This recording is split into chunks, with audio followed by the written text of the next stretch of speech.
오늘도 믿음으로 예수님의 장막을 짓습니다. 사무엘상 10장에서 13장까지의 말씀을 68일차 말씀으로 읽도록 하겠습니다. 사무엘상 10장에서는 사울이 9장에서 사무엘을 만나서 왕이 될 거라고 하는 이야기를 듣게 되죠. 10장에서는 이제 머리에 기름 부음을 받고 왕으로 세움받았음을 인증받습니다. 그리고 사무엘은 사울에게 이제 어떤 일이 일어날 것인지를 알려주죠. 그리고 실제로 그런 일들이 벌어집니다. 사무엘은 백성들을 미스바로 불러 모아서 제비뽑기를 하면서 베냐민 지파에서 마드리 집안에서 기스의 아들인 사울이 뽑히게 됩니다. 그러나 아주 작은 지파에 그리고 보잘것없는 사람이 뽑혔을 때에 불량배들이 시비를 걸기도 합니다. 아니 어떻게 저런 이가 우리의 왕이 될 수 있냐라고 하면서 괜히 이제 질투와 시기 속에서 그리고 자신들이 가지고 있는 세력을 뽐내면서 시비를 거는 것이죠. 그러다가 11장을 보면 암몬 사람이 이 요단 동편에 있는 므낫세 지파의 지역을 공격하게 됩니다. 그때에 그 사해사본을 보면 그 동편 사람들이 그 암몬 사람들에 의해서 오른쪽 눈이 다 도려졌다라고 이야기를 해요. 그때에 이 나하스가 므낫세 지파의 길르앗 야베스를 이제 모욕하려고 하는 상황에서 야베스 사람들이 이스라엘의 요단 서편에 전령을 보내어서 도움을 구하게 되죠.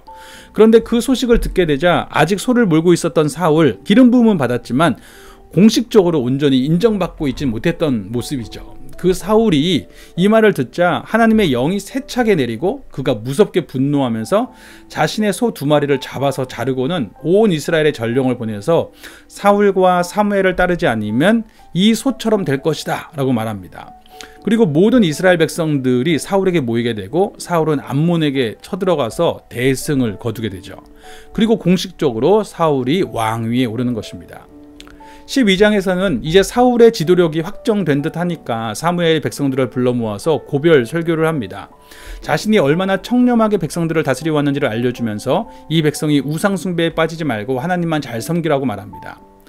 여기서 한 가지 이제 사무엘이 백성들이 왕을 구한 죄가 얼마나 큰 것인지를 알려주려고 기도하게 되는데 그때 천둥이 일어나고 비가 내립니다. 백성들이 무척이나 두려워하게 되거든요. 그런데 이게 뭐 그렇게 두려워할 일인가 이런 생각이 들 수 있잖아요. 이 부분은 이스라엘의 농사력과 관련해서 이해해야 됩니다. 이 시기가 밀 거두는 시기라고 이야기해요. 오순절 시기, 즉 우기가 끝나고 건기가 시작되는 시기죠. 남쪽에서 건조하고 뜨거운 바람이 불어와서 수확이 마무리되어야 되는 시기입니다. 그런데 비가 온다는 것은 1년 농사를 다 망친다는 뜻이에요. 이제 먹고 살 것이 없어진다는 뜻이죠. 그래서 하나님께서는 백성들의 생계에 치명적인 부분을 심판하시면서 결국 하나님께서 이 모든 것을 주관하고 계신다는 것을 알게 하시는 것이죠. 그러면서 사무엘은 이제 백성들에게 고백을 하게 되는데 내가 너희를 위하여 기도하기를 쉬는 죄를 범하지 않겠다. 이렇게 이야기합니다. 즉 사무엘은 지도자가 백성을 위하여 기도하기를 쉬는 것은 죄다라고 이야기하는 것이죠. 우리가 먼저 된 사람들 앞에선 뭐 목회자나 아니면 모든 직분자나 마찬가지고 또 우리 성도들이 세상 속에서 선지자요 또 제사장으로 부름받았다라고 말씀하실 때에 우리에게 달려있는 중요한 의무 중에 하나는 분명히 기도하는 것입니다.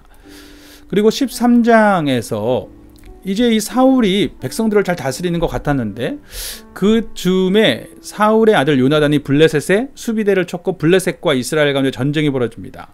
그런데 블레셋의 군대와 무기가 너무 강성한 거예요. 그래서 이스라엘 사람들이 다 무서워서 막 숨어 떨고 있습니다. 사울은 다시 한번 전쟁에 나가서 싸워야 되는데 사무엘이 와서 백성들 앞에서 이렇게 예배를 드려주기를 기다리고 있는 것이죠. 그런데 시간이 너무 오래 걸려요. 그러니까 백성들이 또 도망갑니다.